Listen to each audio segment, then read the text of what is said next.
Last November, 12 students embarked on the trip of a lifetime. And lucky enough, I was one of the 12.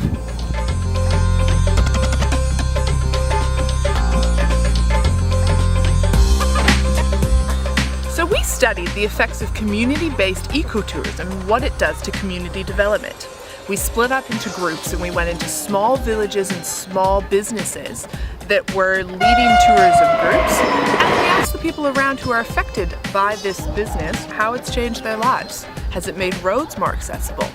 We stopped because a large truck piled with sugarcane has dropped its load on the road. So there's a bit of chaos happening.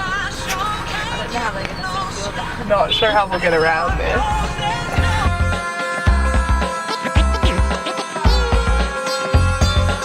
Has it brought more people into the region and therefore more money into the region? What do the locals feel about these businesses? We did a lot of investigating and we've learned a lot. Where are we, Josie?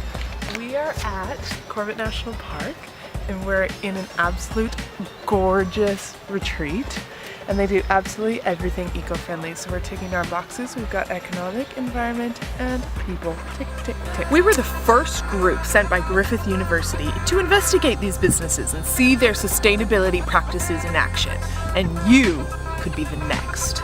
This is your chance to see tigers in the wild, to touch the Himalayas. You can climb up the mountains to Rishikesh and dip your feet into the Ganges River. You can cook with the locals, do yoga in the birthplace of yoga, ride the trains of India. This is your chance to experience real Indian life. Are you like me, a student who can't really afford to travel internationally while you're studying? Well, this trip is funded by the new Colombo plan, which means all of it is paid for. I know, it's hard to believe. It's truly a trip of a lifetime.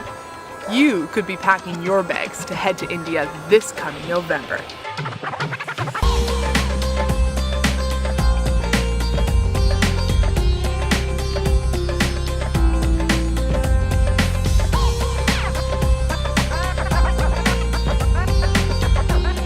Why don't you get your application in today?